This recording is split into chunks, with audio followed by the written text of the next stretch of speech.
சண்டேக்கு நல்ல தாராளமாக சட்டி நிறைய ஒரு சிக்கன் குழம்பு செய்யலாங்க. காலையில் இட்லி தோசைக்கும் அருமையாக இருக்கும், மத்தியானம் ஒயிட் ரைஸ் போட்டு சாப்பிடவும் சூப்பராக இருக்கும், நைட்டு சப்பாத்திக்கும் செம்ம டேஸ்ட்டாக இருக்கும்.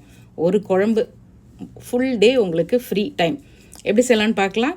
கடாயை வச்சுக்கோங்க, நல்ல பெரிய கனமான கடாயாக வச்சுக்கோங்க. 3லேருந்து 4 டேபிள் ஸ்பூன் எண்ணெய் ஊற்றிக்கோங்க. ஹோல் கரம் மசாலா, 2 சின்ன துண்டு பட்டை, 2 கிராம்பு, 2 ஏலக்காய், தாராளமாக கருவேப்பிலை, நல்ல ஒரு கைப்பிடி அளவு சின்ன வெங்காயம், ஒரு 3 மீடியம் சைஸ் பெரிய வெங்காயம் நல்ல பொடியாக நறுக்கி சேர்த்து நல்ல பொன்னிறமாக இந்த மாதிரி வதக்கிக்குங்க. 2 டேபிள் ஸ்பூன் இஞ்சி பூண்டு விழுது சேர்த்து வதக்கிடுங்க. நல்ல பெரிய தக்காளியாக 2 தக்காளி இந்த மாதிரி அரைச்சி சேர்த்துக்கலாம். நல்லா வதக்கி விடுங்க, எண்ணெய் நல்லா பிரிஞ்சு வரணும். இப்படி செய்யும்போது குவான்டிட்டி நிறைய கிடைக்கும். இப்போ 1 கிலோ சிக்கன் எடுத்திருக்கேன். நல்லா சுத்தமாக கழுவிட்டு மஞ்சத்தூள் கல்லுப்பு போட்டு கழுவி தண்ணியெல்லாம் வடிச்சிட்டு 1/4 டீஸ்பூன் நம்மளுடைய செந்தூர் மஞ்சத்தூள், 1 டீஸ்பூன் செந்தூர் தனி மிளகாய் தூள் போட்டு நல்லா பெரட்டி விடுங்க. ஒரு 2 நிமிஷம் வதக்கி விடுங்க. சிக்கனே கொஞ்சம் தண்ணி விடும்.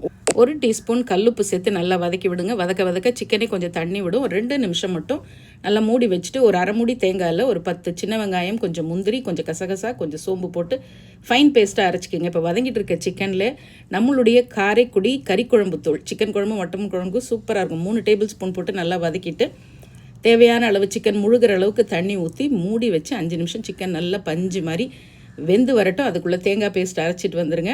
இப்போ தேங்காய் பேஸ்ட்டும் சேர்த்து நல்லா கலந்து விட்டு தேவைன்னா கொஞ்சமாக தண்ணி ஊற்றி அப்படியே சிம்மரில் விட்டு ஒரு கொதி வந்தோன்னே ஒரு 2-3 நிமிஷம் அப்படியே சிம்மரில் வச்சு மூடி இறக்குனிங்கன்னா கமன்னு செம்ம டேஸ்ட்டான சிக்கன் குழம்பு ரெடி. கொஞ்சமாக கருவேப்பிலை கொத்தமல்லி அப்படி மேலாப்பில் தூவி இறக்கிட்டு என்ஜாய் பண்ணுங்கள்.